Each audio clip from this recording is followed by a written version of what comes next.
Welcome to the Perspective Podcast, and it's Josue here. As you guys probably already know, I'm from the Democratic Republic of Congo. I'm a fellow believer. I attended the Oral Roberts University, and I'm joined here today by two special guests. To my right, we have Mr. Yvann Josue.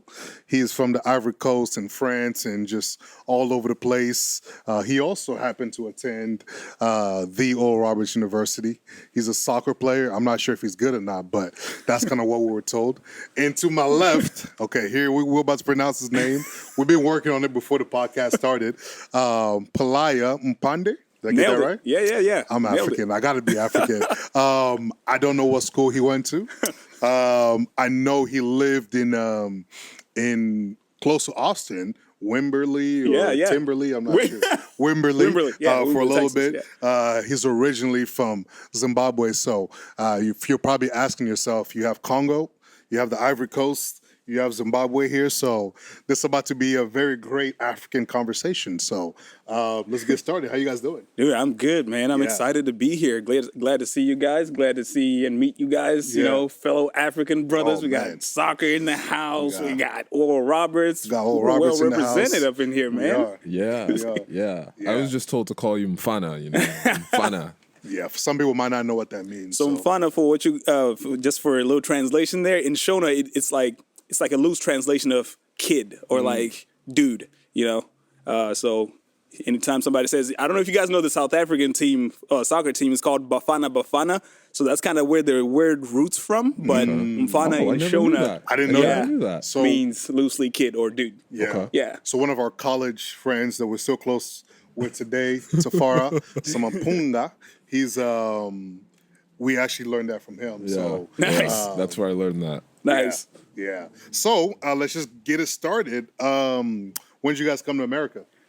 Man, February 21st, 2002. Oh, you remember the date? I remember the day. It was a Wednesday. Ooh. Yeah, we took off on a Tuesday afternoon and flew 4 hours to Johannesburg and then another probably like 19 to Cape Verde, so close to you in the Ivory Coast. Yeah. And then we refueled there, and then another, however long it takes from there to get to Atlanta, and then another 5 from Atlanta to Houston. Yeah. Wow. Yeah, and then we drove from Houston 3.5 hours to Wimberley. Yeah. So I remember that day like it was yesterday. Yeah. You feel me? Man. So yeah, 2002. It's been a minute, but it's been a blessing. Yeah. Wow.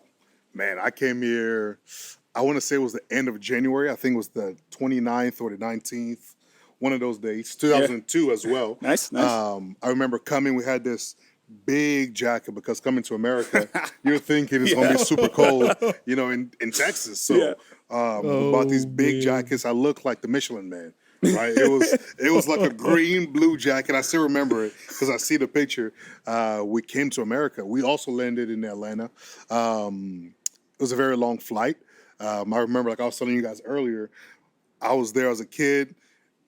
On the airplane, my screen wasn't working, and so I was trying to get people to switch me because the only thing I could watch was Chicken Run. Yeah. Chicken Run. The only thing I could watch at the time was Chicken Run, and so nobody wanted to switch me, so it was very sad for me. So. That low-key became one of my favorite movies growing up, Chicken Run. Chicken Run. Yeah, like I discovered it after we got here, but I just couldn't stop watching it. It was just so hilarious for some reason to me. I just found it so funny. Did they even speak? I They spoke. Yeah, that's what made it funny. I never saw that. You've never I seen feel that? out of it. I don't know what you guys are talking about. I'm going to have to look it up on Chicken YouTube Run. after this. That's crazy. I'll still watch it today. Yeah. I'll still watch that. I'll watch it with you.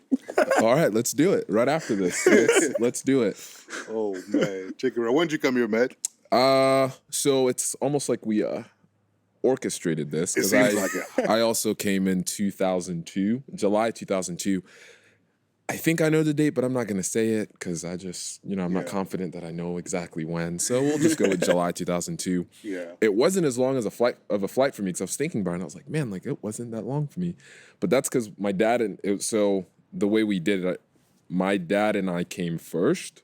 And then my mom and my siblings came like a month later. Or actually, that was the plan. They ended up coming way later because we had a coup in the Ivory Coast, actually. Oh, wow. So airports were closed. They were stuck. That's But how we these things go. almost did. Yeah. So my dad and I actually flew to Paris from the Ivory Coast and then hung out there with my aunt for a little bit. So did like 2 days, and then we flew to New York. Nice. So, and that's where we landed. That's where we stayed at first. Yeah. Yeah. Yeah. You see, he had, not only did you have the true coming to America experience literally landing in did. New York, Yeah. but he had a more luxurious travel. Yeah, he literally did. You know yeah. what I mean? Bro, those Yeah. 19 hours were brutal. Oh, really I can was. I can Brutal. only Like, imagine. You go to sleep, you wake up, and you're still on the plane. Yeah, It's you like, still yo. on the plane, you're like, you try not to look at that little map, right? You're Yeah. like, you see the map, like you're over the Atlantic, and you're like, all right, I'm not gonna look at it. Yeah. And then you go for like maybe 30 minutes, you look up, you're like, yo, we have not We moved at still all. here. Like, Yeah. yeah, you know what I mean? Man, I went to sleep, woke up. I'm like, literally, that movie, Are We There Yet? Was me. I was just like, man, like, this is crazy. So, did you guys? Before I get to that question, here's a spicy question that everybody is probably wondering about. And if you're not, I'm gonna say it anyway. So, when was the first time you saw somebody who didn't look like you, who didn't look like us? You know, whether it was still back home or here, or what was that experience for y'all? Oh man. So we actually, for us, we had a family friend. They went to our church. Gosh, I'm trying to think of their names now. This is really bad. They were really close friends, and I can't think of their Come on, names. man, we'll edit it out. But we had a close family friend. The dad worked at the U.S. Embassy in the Ivory Coast, and they went to the church. I think his name was Tom. I'm just feeling that probably coming wasn't up. Tom. So, Yeah, it Tom, probably wasn't if Tom. you're out there, I remember you, Tom. You had a great impression on my life. Hope so, man. So they were from the States, and this is the crazy thing. They would always celebrate July 4th in the Ivory Coast, like even though they lived in the Ivory Coast. And it's my little sister's birthday. This is random, but it's also my little sister's birthday, which is how I knew even way before we moved here that, you know, U.S. Independence Day was July 4th. Yeah. So they were, I think, the very first ones, because I've known them since I was like yay big. Like I was like a little kid. Yeah. Yeah, and I remember actually thinking, this is gonna be funny, but I remember asking my mom, I was like, why is their skin like that? What happened? I think I said, what happened to them? Oh, no. And my mom, you know, being a mom, was like, Yeah. shh, don't say that so loud, you know. Anyways, No, I mean that's the first experience for me. It's such a shock. I mean, this is pre internet for some of us, right? This is pre social media, pre a lot of different things. So my first time seeing people that didn't look like me was at the airport. Wow. I was looking at them the same way. I'm like, Yeah. what's wrong with y'all? Like, I'm like, why do you guys look like this? How old were you? Man, I was 9 when I came in. Wow. I Yeah. was 9, so I didn't really get out much. Yeah. Apparently, I think maybe I didn't pay attention to some of the things that we were learning because I was just in my own little bubble. Sure. I remember being told that we're going to Dallas, right? Dallas, right? and I Dallas. was like, what's that? Like, is that next door? What's going on? Yeah. We're going to United States of America. For me, it didn't really ring a bell. It was just like, okay, like, what does that mean? Because my parents had came before they brought us all over. And so just that thought of we're going to Dallas, it was something I had to, not so much wrestle, that's too aggressive, but something I had to ponder, like, Yeah. okay, so we're going, we're not coming back. What does that even look like? And as a kid, you're not really thinking about all those things. Yeah. You just want to play with your friends. Yeah. Right? But Yeah. I knew we were going to be leaving. So, yeah, that was it for me, man. It was 9 years old. Wow, that's incredible. Wait, how big are y'all's family, by the way? I know you mentioned your I'm the siblings. biggest one here. Yeah, we're Most not. definitely. It's just I am the oldest of 4. Oldest of 4. Yeah. I'm the youngest of 5. I'm Okay. the second youngest of 12. 12. Oh yeah. Nice. How do you keep in touch with everybody? Like, Man. His parents, they So the Bible said, be fruitful and multiply. that they did. took And that my literally. parents saw their passage They as did. well. Yeah, So okay, they okay, were okay. obeying the commandments. Yeah. Be fruitful and multiply. So Hey. that's what happened. It's interesting time, interesting way to keep in touch because we all have a WhatsApp. You know, I bet it's blowing up every day, man, isn't it? You know how that goes, man. Dude, WhatsApp. I'm sitting there like there's 5 of us, right? And so my WhatsApp goes off a lot. I can't imagine. That's almost double. Yeah. Like that is double. That's more than double. Yeah. You know what I'm saying? Like I bet your pocket just goes off. You got to put your phone on Man. mute. Like You literally get on WhatsApp and it's like 100 messages Oh, later. yeah. And you're like, oh my goodness. I actually turn off notifications. Oh, yeah, I do the same thing. You have to. You're sitting there in meetings Yeah. or you're actually trying to do something and it's just going off and it's like, Yeah. guys. Yeah, I have 3 sisters and a brother, and excuse me, my my two older sisters, they went to England for school when I was still maybe 5 years old. So I barely got to spend time with them. So we were actually supposed to move to England, and then things kind of switched up last minute. Ended up diverting here. You know, my dad he had been coming here since before I was born, doing mission work and stuff like that. Because my dad's a preacher too. Okay. So we got another preacher's kid. Yeah. You know, so yeah, he I guess built up a network of churches here, and then the one we ended up moving to is the one in Texas. That's the one that kind of helped us come over here. Okay. So yeah, that was my first exposure was through movies actually. Yeah, you know what I'm saying. And then my real exposure was whenever they would come down to Zimbabwe to do mission work, build our church and stuff like that, and just kind of do all kinds of stuff with the kids and stuff like that. Yeah. So. But both of you guys spoke English before coming here, right? No. Yeah, it was mandatory in Zimbabwe because they teach you that alongside Shona. Okay. So yeah, you come up learning English and Shona at the same time. Really? Yeah. Wow, that would have been nice. Yeah, I think that would have probably helped us a lot because we grew up speaking French and Lingala. Oh, nice. You know, so that's kind of, if you want to know the history, use Google. You can learn all about it. Yeah. But we grew up speaking that, so I didn't learn English until I was here. Oh, really? Yeah, yeah. So my sister was supposed to learn English to help us travel here. That was kind of the plan. But, you know, there's one thing to learn English, and then you actually get around people that speak English. Right. And you're thinking to yourself, I don't know what they're talking about. Yeah. So it was that kind of experience. That's so funny because, there's a lot of historical ties because the reason we have to learn English along with Shona is because Zimbabwe was a British colony. But Ivory Coast, I think it's French a lot colony. Of French French colony going on, right? So it's that's probably why you learn, you know what I'm saying, primary language, et cetera, et cetera. Yeah. That's pretty dope, man. Yeah, it was Belgian for us, I believe. Really? Yeah. Damn. And they also, that makes a lot of sense. Yeah, moving, that added so much stress to the fact that we were moving to a whole new country. Yeah. Because you were coming to a place where you didn't even speak the language. I remember actually my mom signed us up for these introductory English classes. Oh yeah.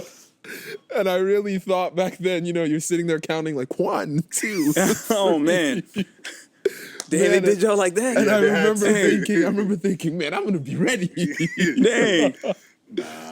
How was it though? How did it translate from the lessons to? No, it didn't. Man, I felt like I was starting from scratch. Yeah. We literally had So when we came here, we landed. We went to this. It was an international school, I believe. Yeah.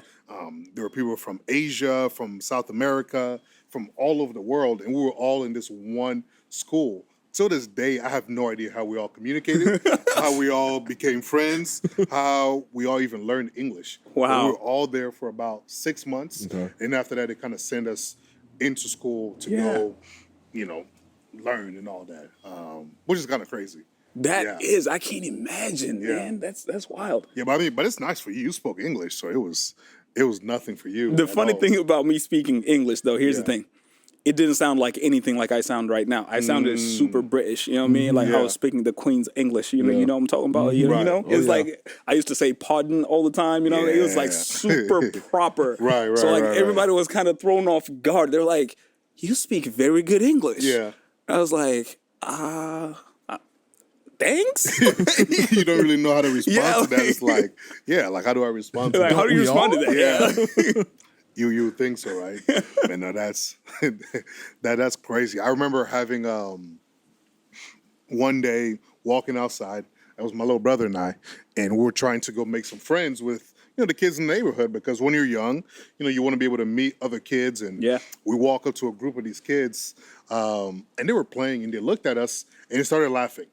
Okay, they could have been laughing about SpongeBob. They could have been laughing about someone said a joke. They could have been laughing about one of the guys, or they could have been laughing about anything, right? But I remember taking that so personally because I was like, man, I can't communicate with these kids, because I didn't speak English. And I took that almost to heart. Clearly, I still remember the story. I remember being young, was like really impacted by that moment of them just laughing. Wow. To this day, I have no idea why they laughed about. What they're laughing about, right? Wow, yeah. But it stuck with me. I was like, okay, I got to learn this language because if not, I'm not going to be able to make friends.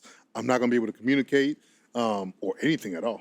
Yeah. And today, when I talk to people, unless I tell them my name or where I'm from, most people they really can't tell. They're like, oh, I didn't know you were from Congo or whatever the situation was. Yeah, and that's why I was like, when you were saying that you actually learned it when you got here, I was like, dude, no way. Like, you know what I'm saying? How is like, that possible? that's like, how is that possible? Yeah, that's pretty good, man. Yeah. Wow.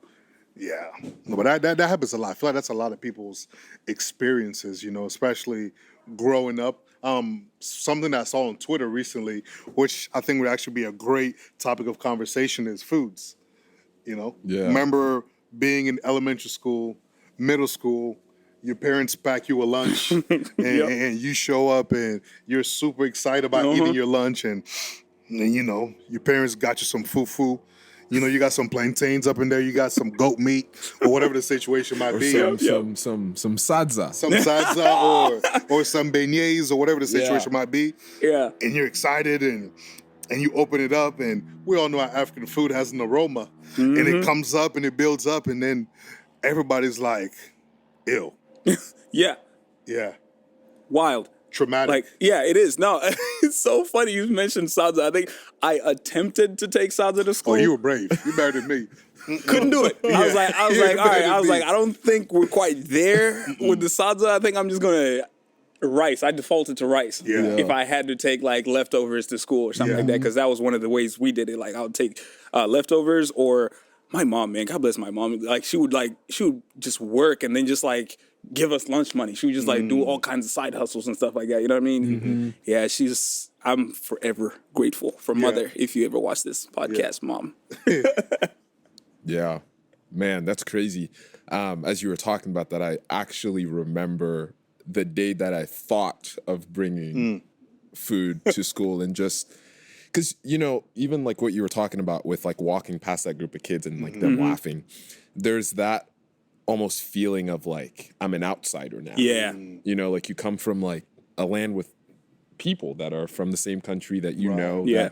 And the feeling of being an outsider, you almost try to do everything as much as the people around you. Yeah. And you want to be liked, you want to be accepted, yeah. And so you try to remove all of the things that might cause tension. Right. And I remember thinking specifically, nope, I'm not going to bring this because they're not going to understand. And as much as I like it, I'd rather leave that at home than to bring that and add another element to, I already don't speak English.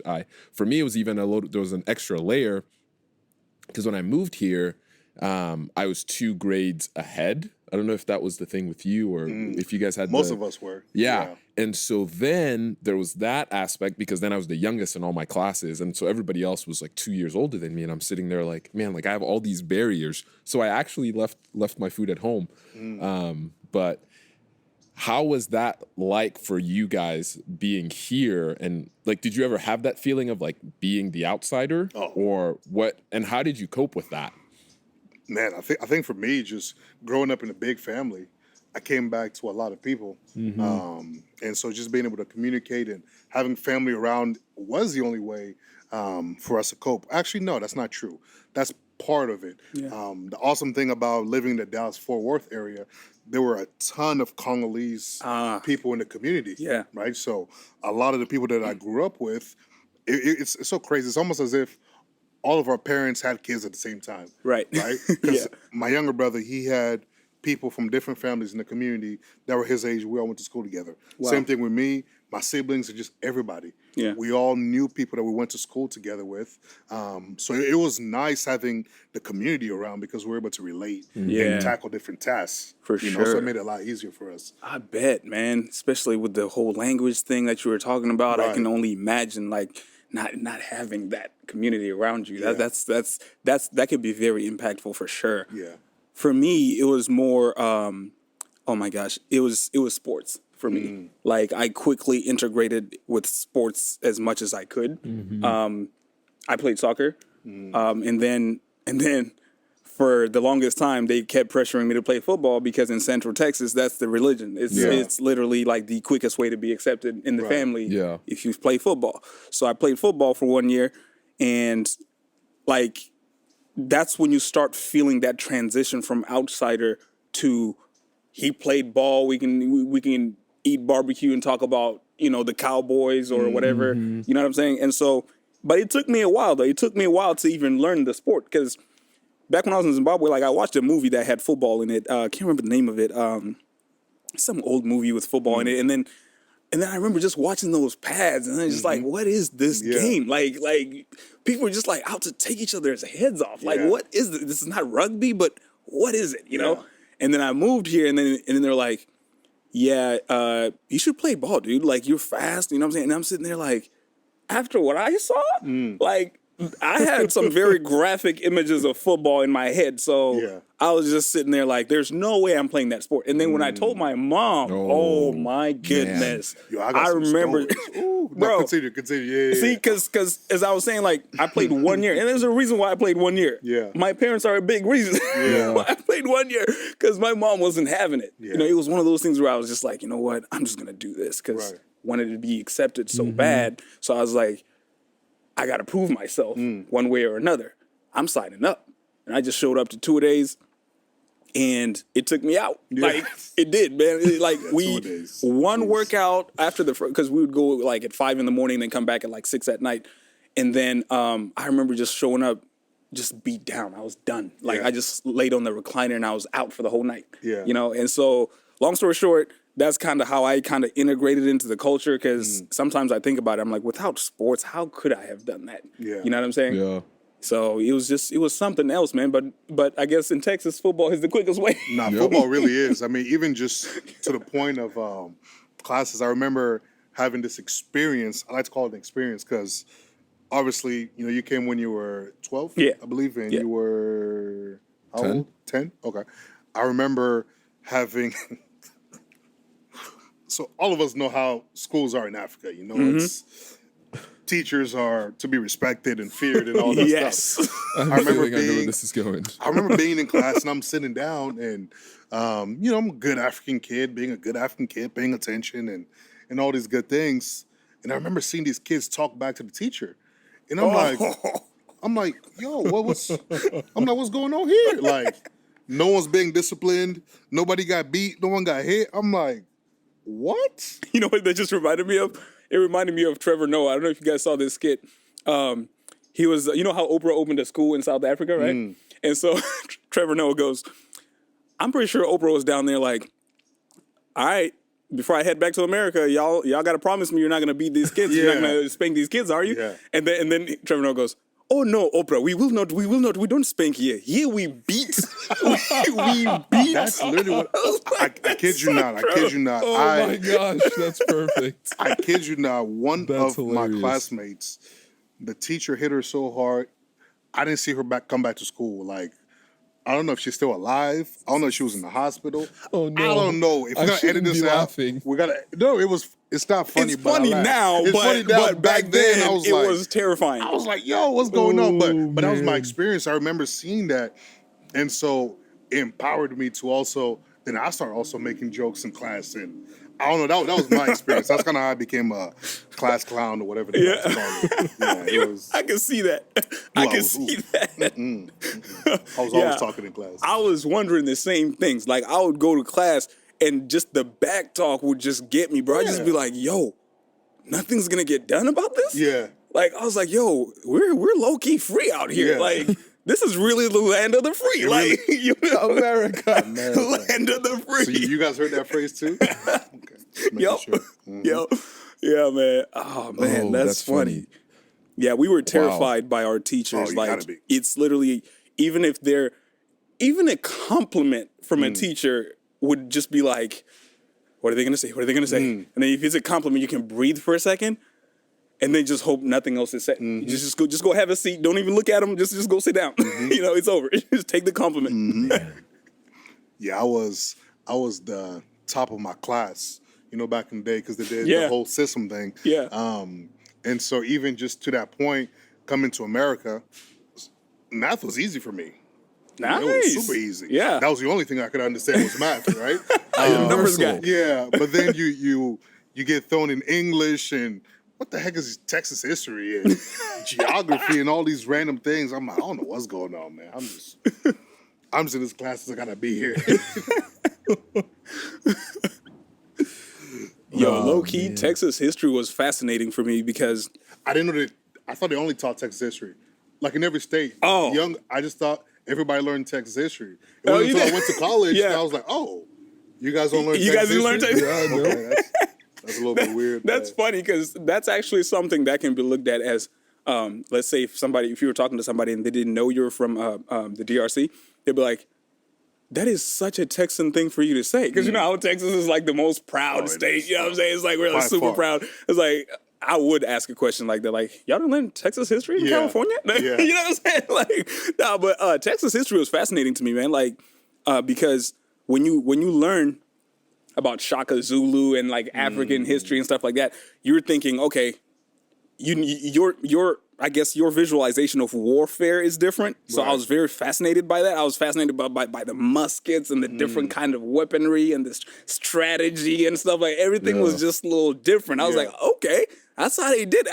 I'm just a history guy. You know what I'm saying? So I got really fascinated by that, and it caught a lot of people off guard. That I actually was one of the classes I excelled in. Surprised me too. You know what I'm saying? but there was a genuine interest there. But Yeah. it's an interesting state, man. Texas. What did you think of the cowboy culture? Like, what was Like your Cowboys or Dallas Cowboys? just period, just the cowboy hat, the boots, the big belt buckles. Like, what was your take when you first saw that? Man, just movies. I was Yeah, like, this is movie same. stuff, you know, because I didn't know how to describe it. I didn't know how to explain it because obviously back home we didn't dress like that. Yeah. You know, and so seeing that, I'm like, this is weird, you know, but I didn't want to offend anybody, but Yeah. that was me. Yeah. Yeah. I didn't get exposed to that until I came to college. Actually. Yeah. Because we lived in New York and then moved down to Maryland. So we were just like, Oh, on you the were East Coast, yeah. And so I never actually like I mean, like you see it in like shows, movies, whatever. Yeah. But in person, it's when we went to, man, what's the name of that place? Which one? Oh, there's a place in Tulsa on Memorial. It's closed now. It's a new name. Anyways, it's not relevant because I'm not going to remember the name. But it was like this. It's like one of those country cowboy places. Oh, is it Legends? No, it wasn't Legends. It was another one. Anyways, Anyways. and I remember like walking in, like because we were all just dressed like how Like you normally, dressed, yeah. And these guys had like the boots and the hats, and I remember being like, you know, to each his own. Yeah. Yeah. Like, and here's the crazy thing. So like being like, I call myself a fashion guy. I'm just gonna put that in quotation marks up here.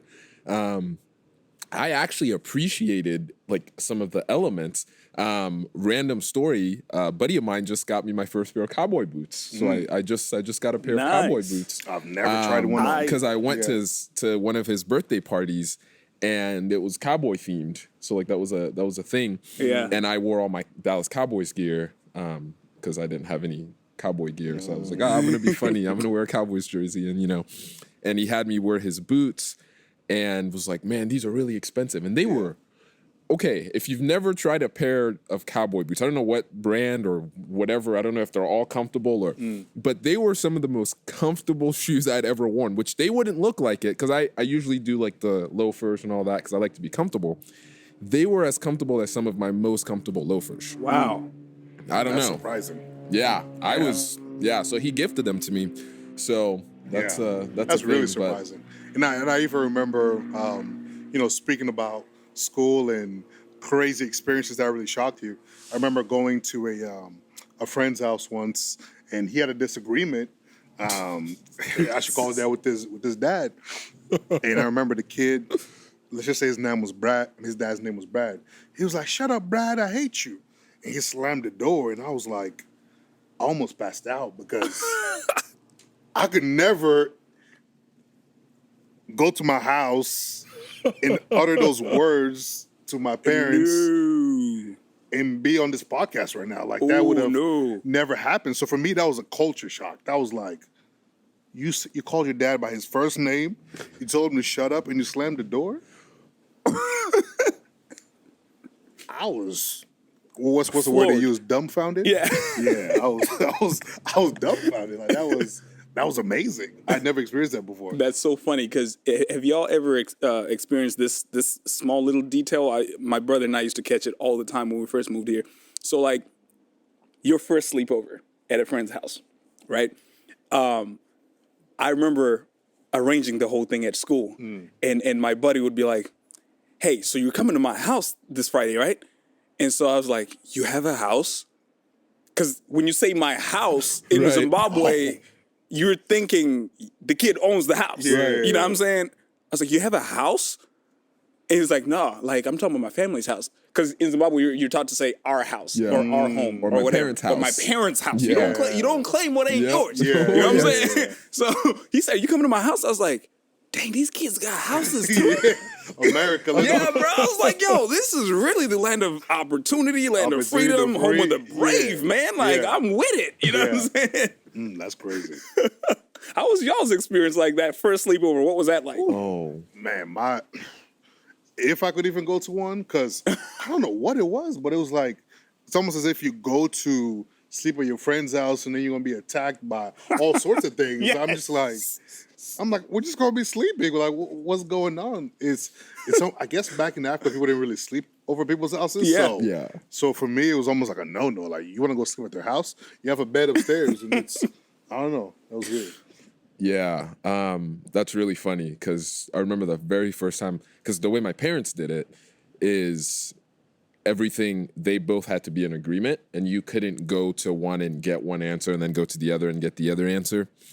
And I knew my mom was my mom was like the softie. So if you go to mom first, she'll usually say yes, but she'll say yes and then go run it by your father. I'm like, why? Don't want to hear that. It's point like in you saying- I was good with your yes. Yeah, let me like, just let's stick with not. that, yeah. Why did you even say yes? Right. You should have said Tell go him ask your after I'm father. gone. Yeah. Like, you know, I've actually asked my mom that before. Like, I used to ask her to go play whatever at my friend's house, and then she would hit me with the same thing. She'd be like, "Yeah, I'm okay with it. You just got to make sure your dad's on board." And I'm sitting there like, "Mom, can you tell him after I'm gone? Like I'm just gonna leave, and then you tell him where I'm at. You know what I mean? It's just like, it don't work that way." Oh man! So I remember asking my mom, like, "Hey, I think it was my buddy Carlos, and he was like, "Hey, I'm gonna have people over. You know, you should come." So I asked my mom, "Hey, can we go to Carlos's house?" My mom's like, "Yeah, I'm good with it, but you gotta ask your dad." So I'm like, So I go to tell my dad, "Hey, a couple of, you know how you like try to present it, put it in like Try to a package couple it, of friends yeah. from school that I've been doing homework and hanging out with." I like how you slide in the homework, make You sure have to, we're right? being productive Yeah. too. You have to. We're gonna get together and you know we're all gonna sleep over there. All the kids are going, you know. So is it okay if I go? My dad was like, "Why don't they come sleep here?" I was No. because I'm not hosting. Carlos is hosting it, and my dad's like, no, they can come. They can come sleep here. And I was like, no, Dad. Like this is not like they're asking me to come there. So can I go? And he's like, oh, have we met their parents? Oh That's man. a big one. Yep. No, We gotta haven't- establish haven't- family That's a ties. big one. No, yeah. we haven't met That's their a big parents. one. What do you know? So you get all the questions and where do you know this kid from? Where do they live? All the other. And finally, he ended up saying yes, but was like, I got to go with you. I have to meet their parents. You're not just going out. If anything is off, we're leaving. I was like, If anything is I would off, rather not even go at this point. he said That's it said if crazy. anything is So off. then you That's start wondering, hilarious. like, if you see something, if it's off spiritually, like, if what's it's off going on how. here? But I was just happy he said he'd take me. So Yeah. that was that for me. And then it was there that I had kind of one of my first experiences of like, oh, everyone's house is not like my house. Ooh. Like things aren't ran the same way, which I don't even know if it's like, not even in a negative way. It was just like the first time seeing how other people operated at home, like Yeah. with like people like my age, you know? And I remember just being like, things are definitely very different here. Yeah. And there were things that I think I appreciated, and then there were things that I was like, this would not happen at my house. But it wasn't even as much like this wouldn't happen at my house, and like I wish it did. It was just like this just wouldn't happen at my house, and I don't think it should, if that makes sense. Yeah. But like Listen. the whole talk back to parents thing, that was. I was about that to say, I'll take time out any day. Yeah. Like, I'm What? sorry. yeah. I'll go stare at a Be in wall the for room, 10 just minutes. hanging So out, yeah, like- Yo. I'll take that any day yeah, I versus what I definitely got. I remember being in elementary school and I got in an altercation with, I don't want to give away too much details, so please. I got in an altercation, and so someone wants to go tell my brother, and so he came, he picked me up, and as he's taking me away, all the words that I learned from movies, because that's where I was learning stuff, so I'm cussing this individual out, and I take him, my brother takes me back to the house, and so, I'm heated as a little kid. I'm heated, and I go into my, no, as soon as I hit the house, something shift. Like Christians like saying there was a shift in the atmosphere. It felt like something shifted because there was an awareness that, oh snap, your dad's gonna hear about this. So I got this bright idea. I said, you know what? I'm gonna go to sleep, because if I go to sleep, he's not gonna wake me up and and do the thing that. So I went to sleep, knocked out. All of a sudden, I was woken up, and I kid you not, I can't even remember what else happened after that. Like the rest of the day, I don't. I couldn't even tell you what happened after I got up. Like it just blocked out of my mind. But that was, I would definitely take, what do they call it? Timeout. Yeah. Timeout? Yeah. I love when they call it timeouts and spankings. They were like, I'll never spank my spankings. What's that? I'm like, where did they do that at? Yeah, I'm like, Where they do that what at? are spankings? Like, that sounds nice. I would have loved to have those. Oh, yeah. My American friends, I love when that conversation of discipline comes up, right? Because I remember reading an article once that said kids that were disciplined similar to how we are grow up to be these terrible people. And I'm like, man, you just condemned the whole continent. Like, how is that even possible? Yeah. Yeah, I'm like, how is that possible? And so I love having that conversation about, spankings and timeouts and things like that. I think it's cool. Just because the cultures are so different, especially. Yeah. Man, cultural differences, man. It was so many different things, man. Like watching the dynamics of how families operate here was definitely a huge one for me on my first sleepover. And it was just like, I had not seen a fully equipped home, if you will, like pool tables, all that stuff right in the basement and stuff. I'm just like, okay, so we show up. First thing I see is a basketball hoop, right? And I'm like, all right, so we can play basketball here. Cool, dope. That's freaking awesome. We go inside, like, hey, come downstairs, let's go play pool. I'm like, pool table? We got okay, cool. Dude, we can convert this and play ping pong. What? Like, what I'm saying? It's just like all these things. Yeah. I'm like, listen, in Zimbabwe, you're either playing soccer outside or you're watching the same channel, the one channel that we got. Right. That one, you know what I'm saying? Yeah. But thankfully, my parents started exposing us to a bunch of movies like VHS and stuff like that. My dad was a huge collector, is still probably now, like on his iPad now. But he collects a bunch of movies and stuff. And I remember at one point I had the designated role of like librarian. Like we had like a whole closet full of like VHS tapes and stuff like that. And people would come over to our house and be like, hey, I'm trying to watch this sermon by Benny Hinn, like. Now I don't know exactly what I said. I was like a little machine. Like I was like, okay, I got you. Yeah. I got you. Bet. And then I'll go climb the little ladder. Benny Hinn, like 1997. Like what I'm saying, pull that down. Yeah. The house of a preacher. That's what it looked like. Yeah. And then you transition from that to like pool table here, basketball hoop here. All this entertainment everywhere. I was just like, dude, this is awesome. Ooh. You know what I'm saying? Like, I mean, I think that brings up the thought of like, because. In Africa, everything's the devil's fault.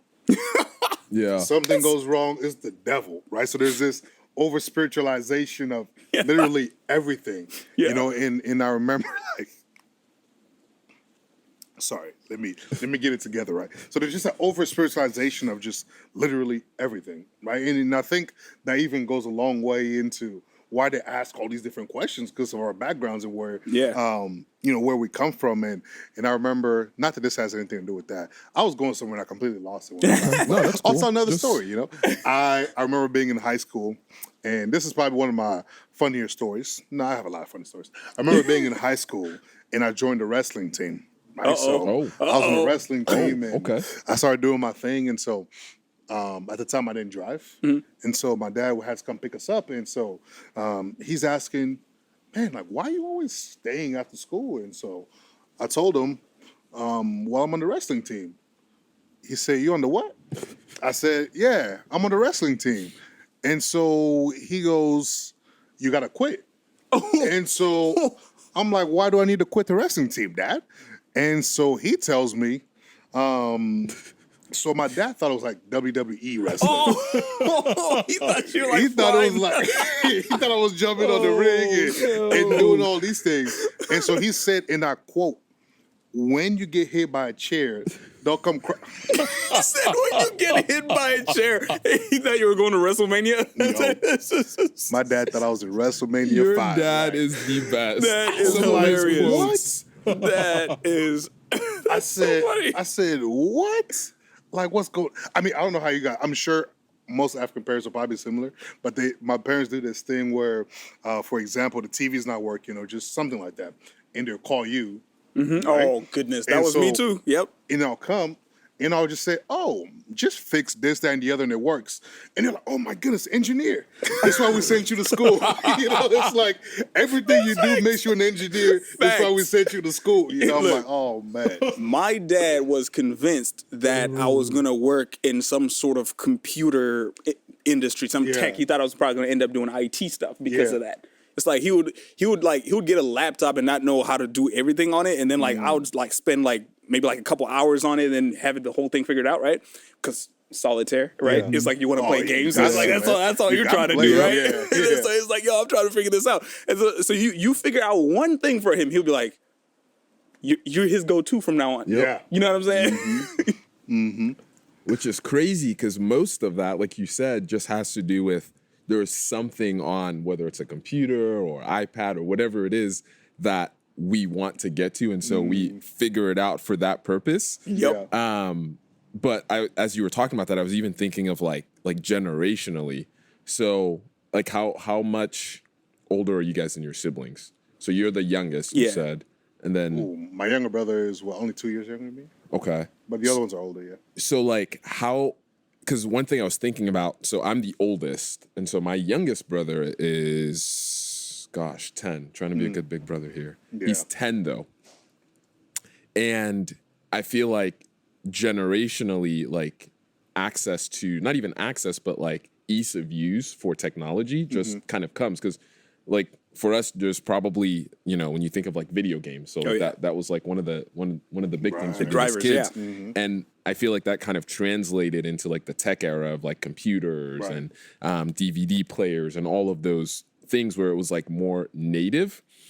But I feel like younger generations are even more able to use technology because that's all they've known. So my 10-year-old brother, the reason I bring it up, all he's known is a like tech world. Yeah. Because like we still remember a time where like you had both, where you could go back and forth. Yeah. And then when you think of our parents, like for them, it like all of this, like the pace of at which technology is developing is probably crazy to them. They has to be. They probably remember the phones where they're doing this. Right. And some of them maybe when they're even kids, phones weren't even a thing. So, anyways, the reason I bring that up is I wonder, what has your experience been with like how technology and how your parents' view of technology, like you guys were saying, has impacted how you view your culture specifically. Does that make sense? You get what I'm trying to say? Yeah. Okay. I feel like as far as tech and the Zimbabwean culture, like our economy has sort of forced us to kind of adapt. Like, like we use like Venmo and Cash App and stuff like that. That's pretty much the standard in Zimbabwe because once upon a time, the inflation in Zimbabwe was so bad to where like I think a dollar would be like a few $100,000 at some point. You know what I'm saying? And so like it got old carrying a bag of bills to go do a small grocery. So it's like they adjusted. And last time I was there in February, just before COVID hit, I noticed they were using a lot of mobile payments. It's like become a standard. Like everybody is, I think it's called like Eco Cash or something. So like everybody just like, it's a thing. Like Cash App. Yeah, it's like, it's not even a question of bills anymore. No one even talks about currency, and that's been one of the greatest leaps in technology that I've seen affect the culture as of lately. Like even at toll booths, anywhere you go, it's literally just Wow. everywhere you go. Grocery stores, like that's the first thing they ask. It's not even a matter of currency anymore. You know, it's just interesting to see that way. Yeah. And here we still have coins and stuff and pennies and stuff. So it's just kind of interesting. Like this is the most technologically advanced, one of the most at least, right? But we're still using bills. Right. Yet a country that's underdeveloped like Zimbabwe has already almost, I would say, probably 95% transitioned to cashless. Wow. That's crazy. And it's funny because it's a byproduct of inflation, but Right. it's you know, that dichotomy is just so interesting. It's like, you know, Yeah. No, I remember the inflation in Zimbabwe because our friend that we mentioned, he would talk about it all the time. And we all had a very interesting relationship where it was just like we joked about things we shouldn't joke about, you know. And so that was one of the things that we would joke, you know, give him a hard time about. But I mean, for me, I'm trying to figure out how to even answer that. I know I was always amazed when, I mean, similar to what you were saying, it's like whenever my parents were doing things on their own, like on the laptops and things like that, because they didn't grow up with that. You know, that wasn't their experience. And so seeing them on, you know, social media or just different things like that. Like I remember when on the iPhones, we all have iPhones here, when you could make messages pop and you can add all these different things to it. My parents abused that. Like they literally abused it. My dad couldn't send a message without it coming out like this. Like he'll say okay, and it was just super like, aggressive. You I'm just like, said what? okay, like you know. Like, And this is speaking of social media. So my parents have this thing where they share my dad's Facebook. Why? I have no idea. So sometimes they'll comment on my stuff, and I don't know who's responding, right? And so I'm always like, thanks, parents, because I don't know who's responding. You know, which one, And even with their phones, like my dad would text me on my mom's phone. I'm like, because I called once and I was telling them, like, yeah, I remember I told you yesterday. He was like, oh, no, you didn't tell me you told your mom. I was like, but who was your just phone? Yeah. Yeah.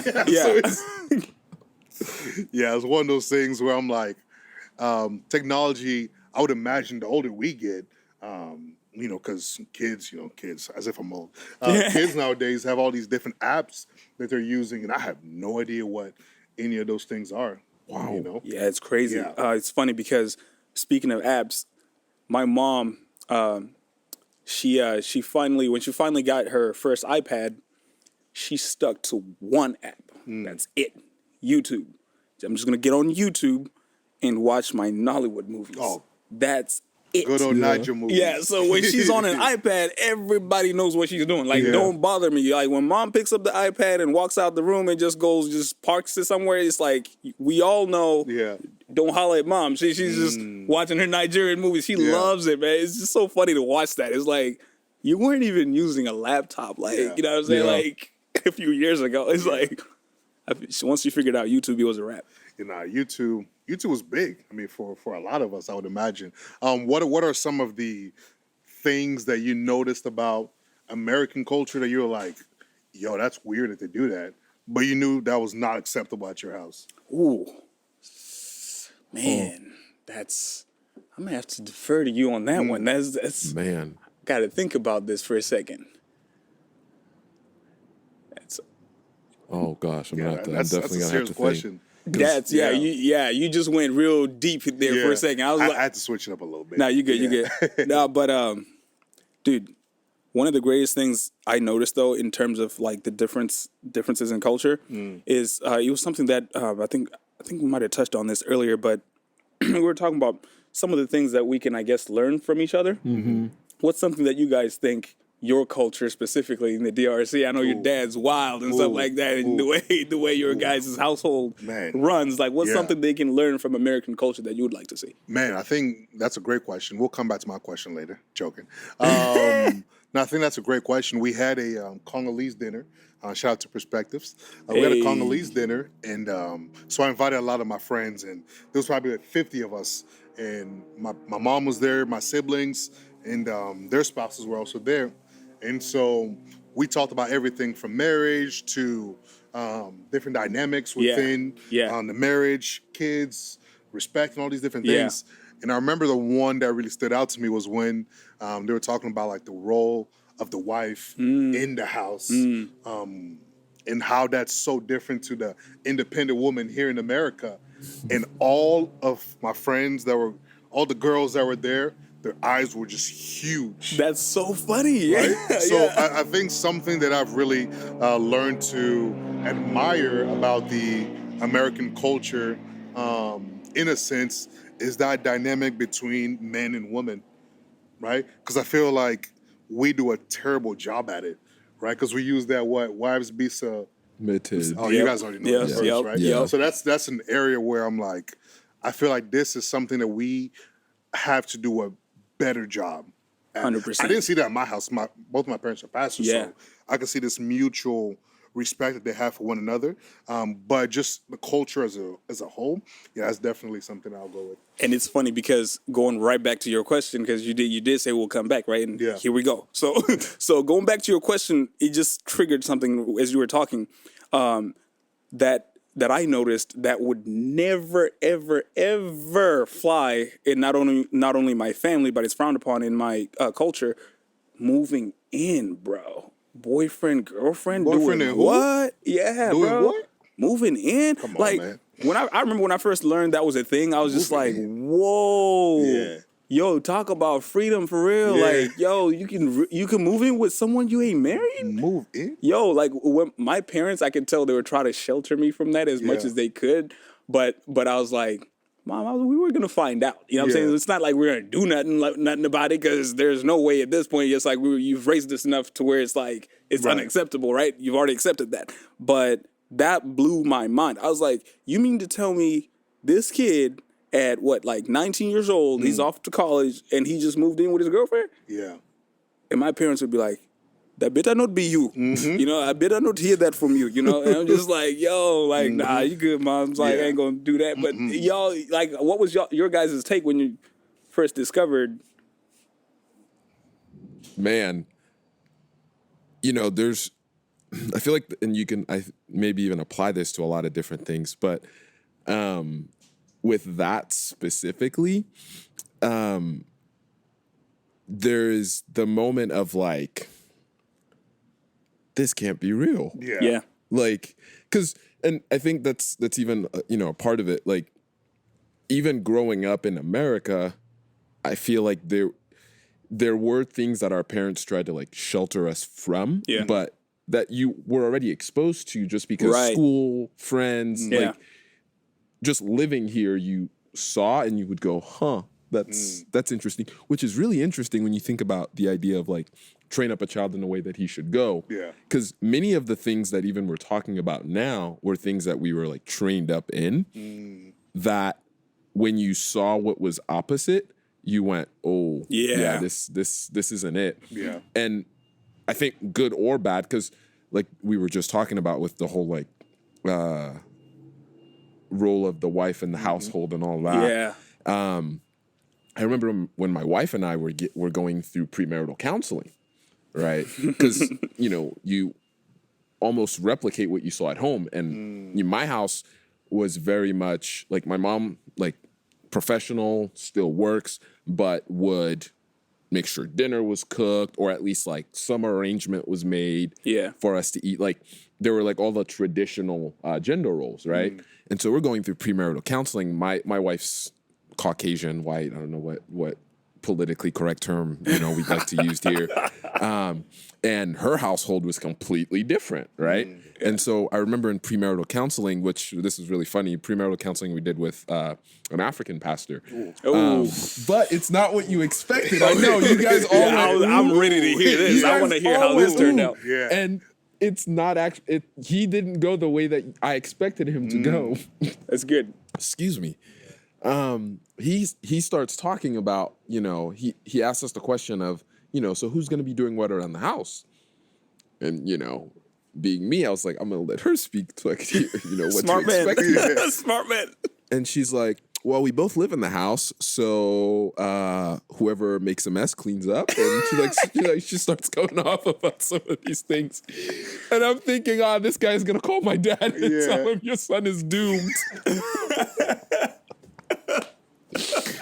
Oh man! Like, but continue, yeah.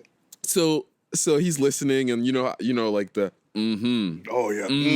So as he's saying all this, we're not on a couple of the sessions we were together because he lives in Maryland, so we did it via Zoom or phone call. And so on this specific one, she was at her apartment, I was at my apartment, and so we're on the phone with him. And so like there's no way for me to like signal her. I'm like trying to text her like chill. Don't. But it was really good that she was honest about it because we hadn't really ever talked about it. Yeah. So in my mind, I was thinking, oh yeah, like we're about to run this. Like we ran home. Right. Like this is about to be the same, she'll like do all of the things. Yeah. And so he starts talking about the whole idea of like be submitted to one another. And what does that really mean? He starts talking about the idea of like, yes, the man is the head of the household, but like, what is that responsibility? And so like for us, it's looked very different than what I grew up with, but I wouldn't really say in a negative way, right? So for example, like one of the things that we've talked about is like the things concerning like our household, like are her responsibility, right? But here's what that means. It's not her responsibility from the standpoint of like she does it.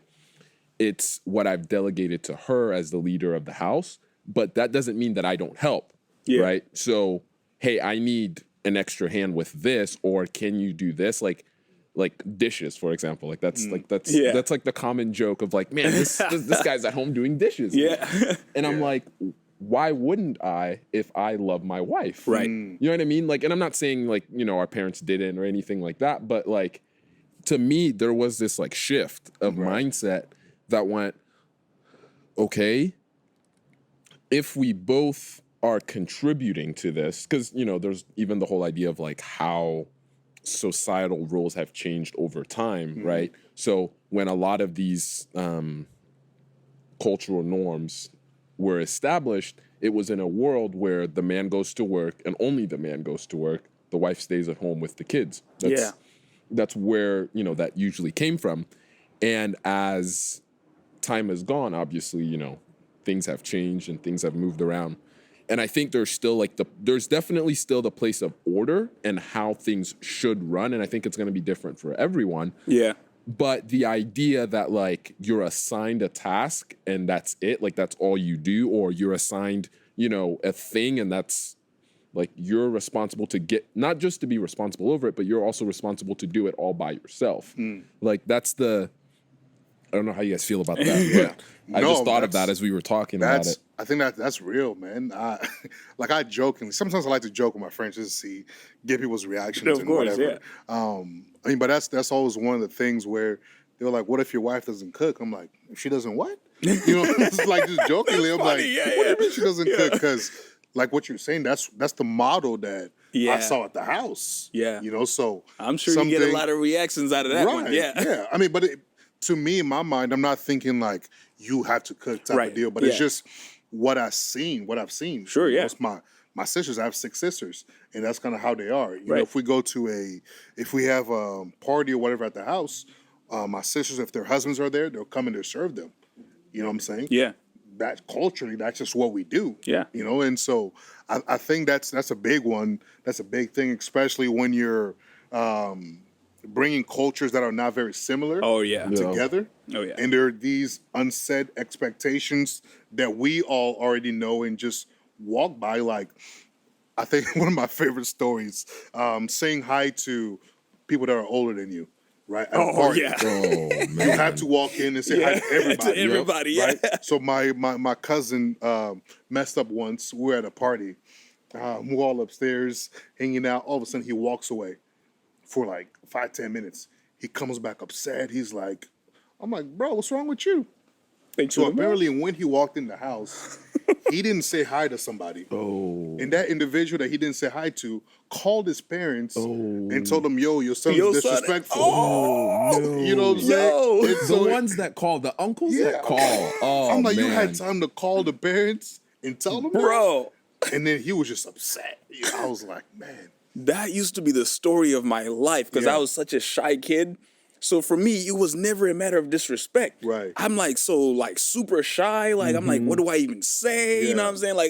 Like they're already in the middle of a conversation, so I can't just barge in and be like, hi to everybody. Because there's like the right way to do it. There's like too. the right way to Yeah. do it. You know what I'm Yeah. saying? There's The other way. like a Yeah. little etiquette to it, right? And so Yeah. I'm just sitting there like, I'm just gonna go to my room, right? I used to get checked all the time. Yeah. All the time. I'd be like, Pelaiah, come here. Have you greeted our guests? And then now they put you on the spot. Yo. And you're like the center of attention. And you're just thinking to yourself, okay, here I am. There's 6 adults and everybody stopped talking and they're just now staring me down, waiting for me to go one by one. How's everybody doing? You know what I'm Yeah. saying? And it ain't no how's everybody doing. It's more like, hi, how are you, sir? Yeah. Like you got to go around the room and do that now. So it's like I always felt like that was the story of my life. It bro. really was. I would always be like put on the spot, Yeah. you know, and it just came from being shy. You had You know? to do that. Like it's utterly disrespectful for you not to Yeah. greet people like that. You know, some cultures take it to the extreme where you actually even have to bow down Ooh. and like shake someone's hand. Yeah. Yeah. You know, and I'm like, yo, I mean, it's something that we've spoken about, brought up on the podcast before. There's this, it's like we have a culture of respect, even though sometimes the person because in America, you have to show me that I should respect you. Right. Whereas back home, it's, you got to respect me regardless of if I show it or not. Right. To where I feel like there's that tension that could happen with a lot of people here. And I even wanted to ask, I guess you might be the perfect person to respond to this, you know, for everybody, but how was it like having that conversation with your parents on if it was okay for you to let's just say if it was okay for you to date a white girl or not? Like, how was that conversation like? Oh, you know, thankfully, like, although my parents fit a lot of the stereotypes, this wasn't one that they fit. Yeah, this was not one that they fit. My mom would always just say, I don't have a preference as far as like who you marry, as long as they love you and they love the Lord. Like that was always her 2 things. And my dad was always the same way. So that was never a conversation. That was never a thing that we had to like sit and talk about. Yeah. At the back of my mind, I would always think, man, Yeah. what, you know, as like the relationship gets serious and like, you know, because like this is one of the things that's different with our culture. But like, you're not meeting my parents unless we're serious. Oh yeah. What you gonna meet them for? What you Yeah, gonna meet them like, for? what- You're not gonna waste my time. One of- You will not waste my One time. of my older cousins, what did he say? Are they your friends? Yeah. Oh man! But like as we got close enough, because they met Shelby before we even were dating, when they came to graduation. Yeah. But at that point, it was just like, you know, like we're friends. Like these are all of my friends. Like here, let me introduce you. So as the time came, I actually remember my dad on a phone call saying, "Hey, so when are you gonna get serious about this girl?" And I was like, this is not what I'm expecting from you. Yeah. Because growing up, and I think there was a shift even in him, whether it's moving in the States or just a different revelation. Because I remember growing up, what was set in my mind, and I'm not saying he said this, but that's what he communicated made me think that I had to be like in my mid-30s, successful in whatever, established, and like I like created this picture of like where I had to be in life in order to get married. Yeah. And to me, the number was always 35. I'd be like, you know, like when I'm 35, like I'll be.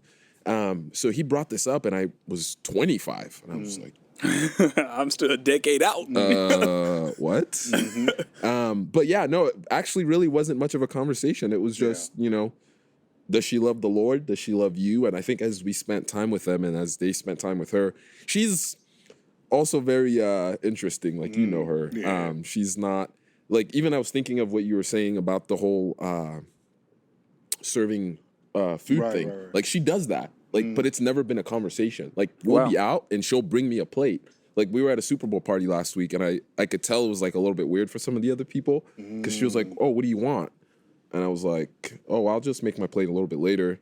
And then she brought me a plate of things that she thought I would want.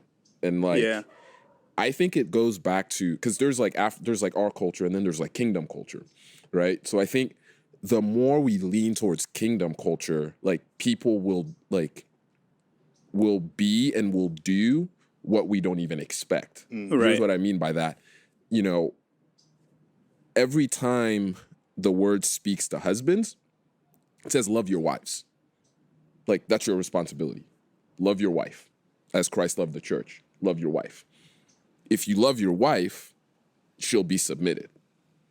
And even, I don't want to go too deep into this, but what does submission mean, right? Because he also says, be submitted to one another. Right. Right? So one thing that I'm learning, or that I have found, is that there are elements and aspects of our culture that we look at like the fruit and go, oh man, like a wife should make our husband a plate. We'll just use that as the example. And it's like, yeah, but like that may be her way of serving or loving, but like, how are you loving her? Right. Because usually we love out of the abundance of love that we have, right? And so I think if we look at it more from because I'm not saying it's not, but I don't think, generally speaking, in our culture, we look at the woman to be submitted and to serve, and the man to be served and be submitted to. When you look at kingdom culture, it's actually, there's a responsibility of leadership on the man for the household, but there's also the responsibility of loving and serving. Like, that doesn't go away. Right. And I think when that happens, we're able to see this like picture of, oh, like this can work to where we're submitted to one another. And we haven't figured it out. We've only been married 2.5 years, so we're still learning a bunch of stuff. But one of the things that I've definitely learned and taken from our marriage so far has really just been what the fruit of it has just been the two of us deciding that we're going to love and serve each other regardless of what the other person does. And I think that's, anyways, yeah.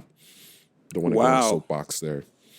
Wow, it's and I'm no love guru or anything like that, but I've heard of these so-called like 5 love languages, and so a lot of people value, and it's different for everybody, but I feel like by default in the African culture in general, just as a continent, we are kind of brought up with this idea of men our men's love language is naturally by default acts of service because of that, because of the submissive thing. I think it kind of just bakes in the acts of service thing to where it's kind of expected out of you, like out of your wife, you know what I mean?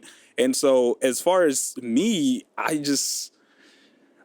think for me, when it comes to relationship dynamics, for me, my parents, first of all, weren't ever, to go back to the original question, my parents weren't ever about don't date white people or don't date this type of person. It was always the same thing. Like, does she love the Lord and does she love you? Yeah.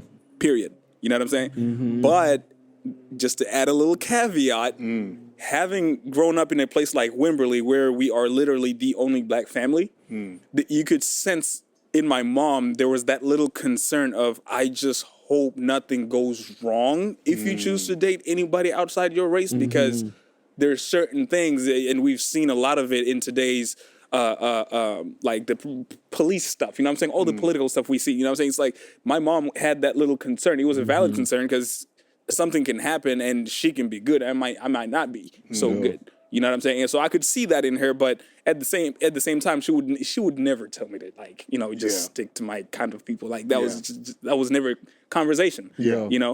But as far as the love languages are concerned, I just feel like in African culture, it's by default. Yeah. Acts of service, and I go to work. It's super traditional. You know what I'm saying?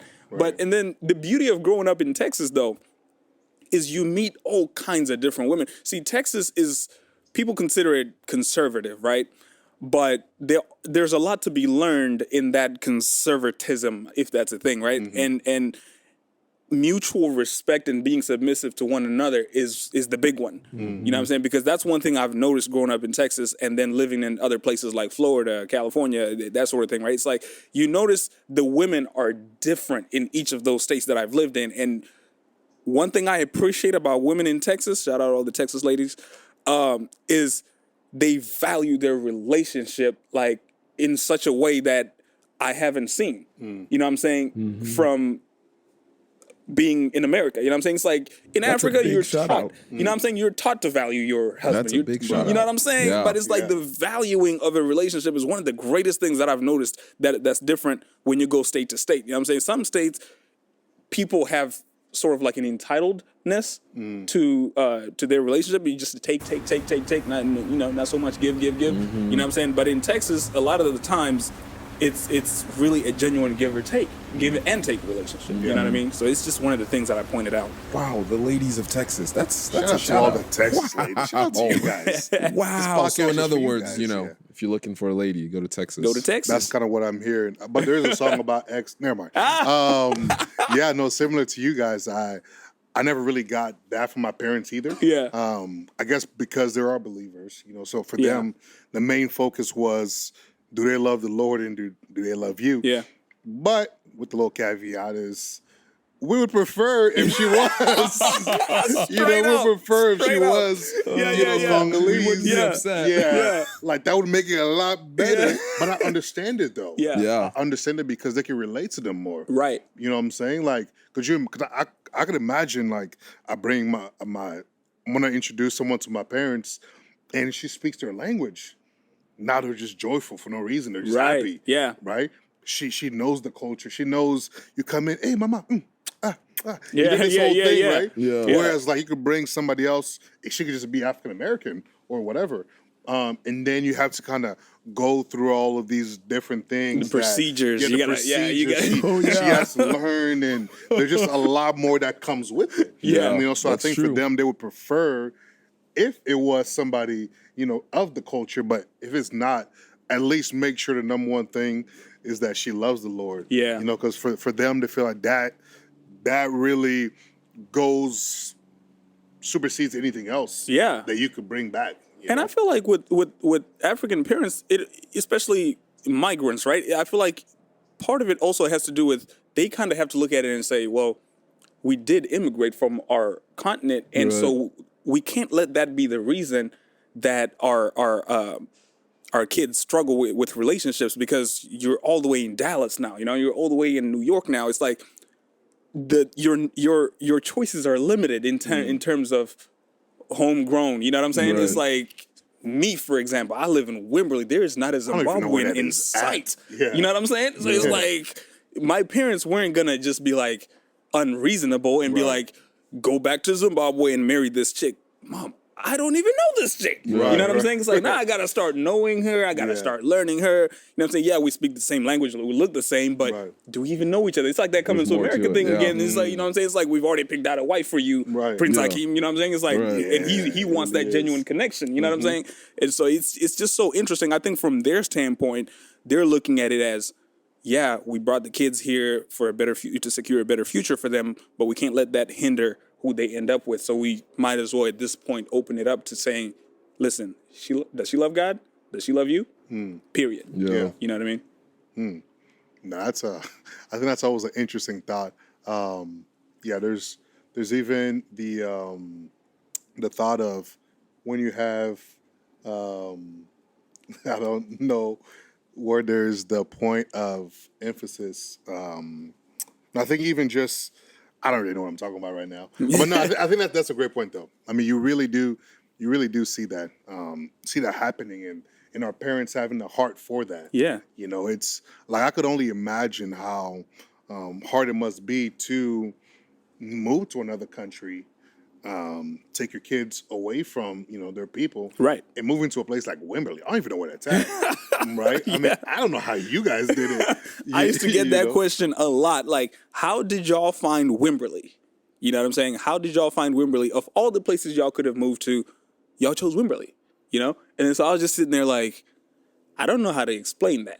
It's like, they're expecting, we're getting this family from Africa that's coming in, and everybody was already talking about us before we even got there. Right. You know what I'm saying? Because of this church that my dad worked with. But they were, when you get immigrant kids, they expect the New York, they expect the Atlantas, the Dallases, the big cities. So they were like, how did y'all guys find Wimberley?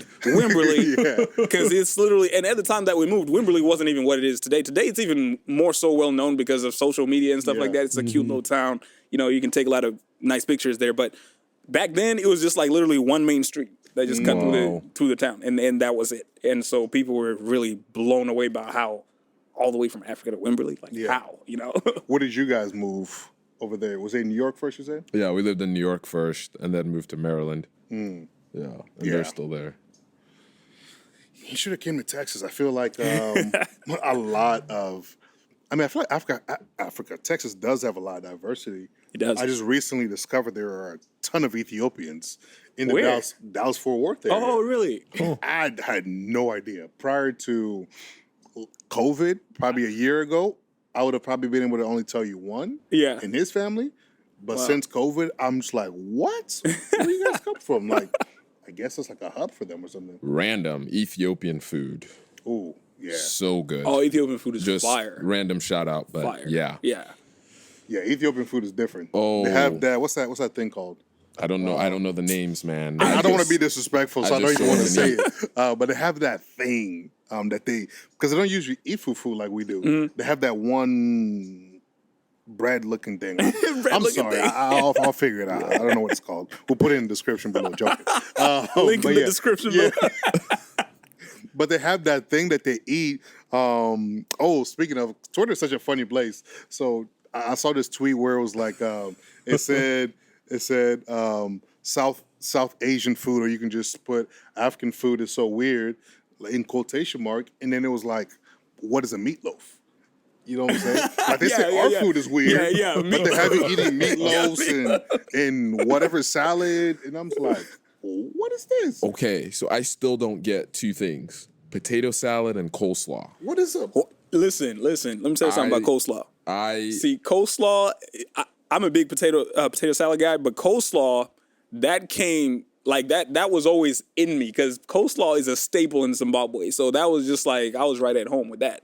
So yeah, coleslaw is a thing. That's a way of life. I still don't get it. Yeah. But I got a question for you guys. So, what was a party food for you guys in your guys' culture? Because I know in Zimbabwe, chicken, rice, and coleslaw. So when you say coleslaw, Coleslaw? yeah, Wow. You guys- random chicken, Really? rice, and coleslaw, you guys eat coleslaw? bro. Wow. bro.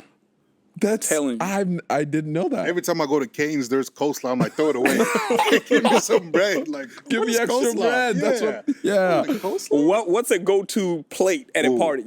We have they'll have fufu if they're really feeling like we're going all out. Yeah. Plantains, rice, beans, pondu is like this vegetable thing that they make in goat meat usually. Oh, Those okay. are some of the things Yeah. that we eat. But 1 second, I'm actually about to bring Chase on here real quick. I think he was going to say something to us. Hopefully something good.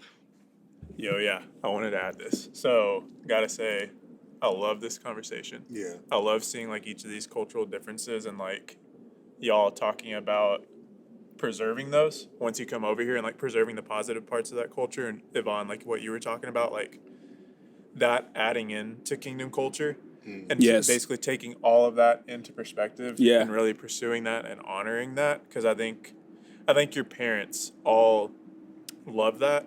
And something that I think also is really cool, the fact that we were here in LA and we just met Pelaiah a couple days ago Yeah. in Dallas. Literally, yeah, in Dallas. Shout out to Reward.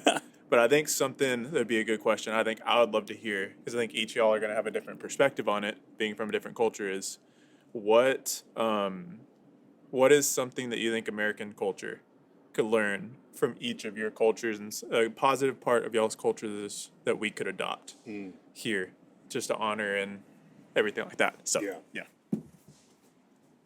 Ooh, that's a good one. I don't want you guys to steal my answer, so I'm gonna go ahead and start with it. Wow. I think for me, something that it's something that I've hinted at before that I've noticed with American culture is there is this emphasis on the individual in things of that nature. But I think something that they can learn from us, not saying that we've always done it right, by any stretch of imagination, but I see that there's a lack of respect a lot of times. Yeah. From parents to not from children to their parents, or respect for the elders, because we just grow up like that. You're just supposed to respect people just because they're old. So if there is one thing, probably more will come to me, but that's the thing that comes to my mind right now. So I'm trying to think which order I want to start with, African to American or American to African. Let's see. So I think one of the things that American culture can pick up from at least the Zimbabwean culture is one, respect, but also submitting to a higher authority. Now, let me explain. I'm not talking about husbands. You know what I'm saying? I'm talking about the invisible. I'm talking about kingdom. Right. Yeah, I'm talking about God. I see a lot of people in today's world struggle with submitting to something that they cannot see. You know what I'm saying? And then people, this is something I used to hear all the time growing up. People used to say, well, why is it that Africa is such a spiritual continent? You know, Zimbabwe, why is it so easy for people to go praying and spend all night praying to something that they can't even see? You know what I'm saying? And then I've even heard theories like, oh, well, they just got nothing better to do. You know what I'm saying? You know what I'm saying? It's like, they're poor anyway, so they're just like, well, you might as well, right? Yeah. But the point being, when we submit ourselves to God, like we don't realize that word is God. You know what I'm saying? God is like, that word is God manifested. You know what I'm saying? And so I see a lot of people struggling with that, a lot of my friends included. And that's one thing that I feel like, if we stop questioning God and put our trust in him, things will happen that you can't possibly explain, right? It's like, there's been things in my life that have happened where even if I wanted to take credit for it, I couldn't. Yeah. But I could easily grow an ego and be like, oh yeah, I did that. Can't. If I'm just being honest with myself, you know what I'm saying? I'm just like, Right. there's no way that was me. You know, so that's one thing that I think we can, the American culture can adopt, because of that whole individualism thing that kind of plagues, you know, the culture here. And then in vice versa, when it's something that the Zimbabwean culture can learn from America is this idea of just, at the end of the day, we're Americans. This unity, you know what I'm saying? The United States, you know what I'm saying? We are a unity. In Zimbabwe, there's this tribalism thing that goes on. You know what I'm saying? It's like, at the end of the day, why are we focused on you versus you versus you versus me? You know what I'm saying? It's like, let's unite. You know what I'm saying? If we were to be united more, I think we can get a lot more done, you know, in Zimbabwe. So those are the two kind of things that I see that we can learn from each other. Man, that's really good. I don't know, as you said that, I thought of the United States of Africa. Because that's huge. Man, what would I think I would probably, for one thing that the American culture can learn from our culture,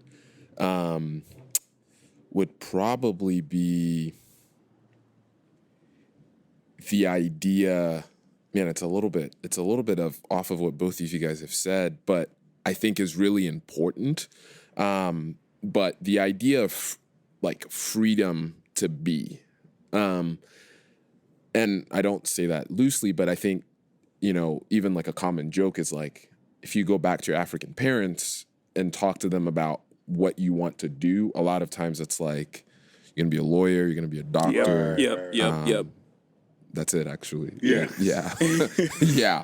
And the idea and the mindset behind that is because they want their kids to be provided for and to build on something. So like, I get the heart behind it. Yeah. But one of the things that I've even been learning on the kingdom culture side has been this idea that like, God has already prepared certain things beforehand that may not fit into the buckets that we've created. Yeah. And so, you know, for an African kid to be, to, you know, headline at the Super Bowl, for example, like someone was joking about that. I don't know if you told me, but they were like, you know, has a Nigerian ever headlined, the Super Bowl, or someone born from, you know, Nigerian descent? It's like, no, because usually if you bring that up to any African parent, usually it's like, you know, you better go study. Like, Right. what are you talking about? Yeah. But like the idea even of like, as believers, discovering what God has for us and teaching children that, like,